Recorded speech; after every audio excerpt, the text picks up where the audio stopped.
Chapter 5. Belshazzar the king made a great feast to 1,000 of his nobles, and drank wine before the 1,000. Belshazzar, while he tasted the wine, commanded to bring the gold and silver vessels that Nebuchadnezzar his father had taken out of the temple which was in Jerusalem, that the king and his nobles, wives, and his concubines might drink in them. Then they brought the golden vessels that were taken out of the temple of the house of God which was at Jerusalem. And the king and his nobles, his wives, and his concubines drank in them. They drank wine, and praised the gods of gold and of silver, of brass, of iron, of wood, and of stone. In the same hour came forth fingers of a man's hand, and wrote over against the candlestick upon the plaster of the wall of the king's palace. And the king saw the part of the hand that wrote.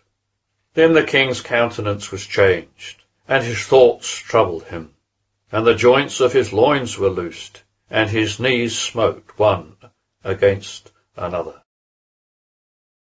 Verse 7. The king cried aloud to bring in the magicians, the Chaldeans, and the astrologers.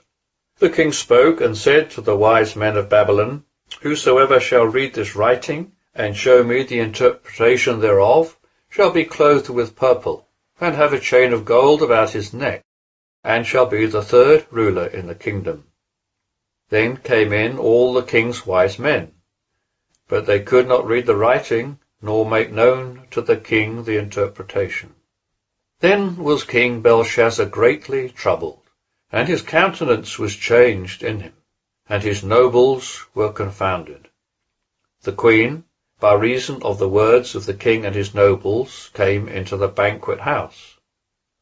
The queen spoke and said, O king, live forever.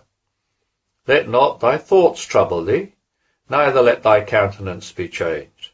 There is a man in thy kingdom, in whom is the spirit of the holy gods. And in the days of thy father, light and understanding and wisdom, like the wisdom of the gods, was found in him. And the king Nebuchadnezzar thy father, even the king thy father, made him master of the scribes, magicians, Chaldeans, and astrologers, forasmuch as an excellent spirit, and knowledge, and understanding, interpreting of dreams, and showing of hard sentences, and solving of problems, were found in the same Daniel, whom the king named Belteshazzar. Now let Daniel be called, and he will show the interpretation. Verse 13. Then was Daniel brought in before the king. The king spoke and said unto Daniel, Art thou that Daniel, of the children of the captivity of Judah, whom the king my father brought out of Judah? And I have heard of thee, that the spirit of the gods is in thee, and that light and understanding and excellent wisdom is found in thee. And now the wise men, the magicians, have been brought in before me, that they should read this writing, and make known unto me the interpretation thereof. But they could not show the interpretation of the thing. But I have heard of thee, that thou canst give interpretation, and solve problems. Now if thou canst read the writing, and make known to me the interpretation thereof, thou shalt be clothed with purple, and have a chain of gold about thy neck, and shall be the third ruler in the kingdom. Verse 17. Then Daniel answered and said before the king, Let thy gifts be to thyself, and give thy rewards to another.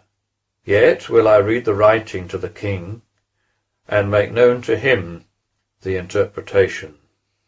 O thou king, the Most High God gave Nebuchadnezzar thy father the kingdom, the greatness, and glory, and majesty, and for the greatness that he gave him, all peoples, nations, and languages trembled and feared before him. Whom he would, he slew, and whom he would, he kept alive, and whom he would, he exalted, and whom he would, he humbled. But when his heart was lifted up, and his spirit hardened unto presumption, he was deposed from the throne of his kingdom, and they took his glory from him.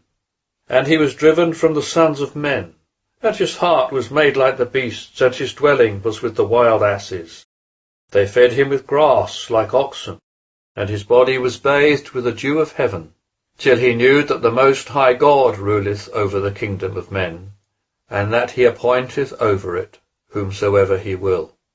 And thou, Belshazzar, his son, hast not humbled thy heart, although thou knewest all this, but hast lifted up thyself against the Lord of the heavens. And they have brought the vessels of his house before thee, and thou, and thy nobles, thy wives, and thy concubines, have drunk wine in them. And thou hast praised the gods of silver and gold, of brass, iron, wood, and stone, which see not, nor hear, nor know. And the God in whose hand thy breath is, and whose are all thy ways, hast thou not glorified. Then from before him was sent the part of the hand, and this writing hath been written. And this is the writing that is written: Mene, Mene, Tekel, Upharsin. This is the interpretation of the thing. Mene, God has numbered thy kingdom, and finished it. Tekel, thou art weighed in the balances, and art found wanting. Peres, thy kingdom is divided, and given to the Medes and Persians. Verse 29. Then Belshazzar commanded, and they clothed Daniel with purple, and put a chain of gold about his neck, and made proclamation concerning him, that he should be the third ruler in the kingdom. Verse 30. In that night was Belshazzar the king of the Chaldeans slain, and Darius the Mede received the kingdom, being about 62 years old.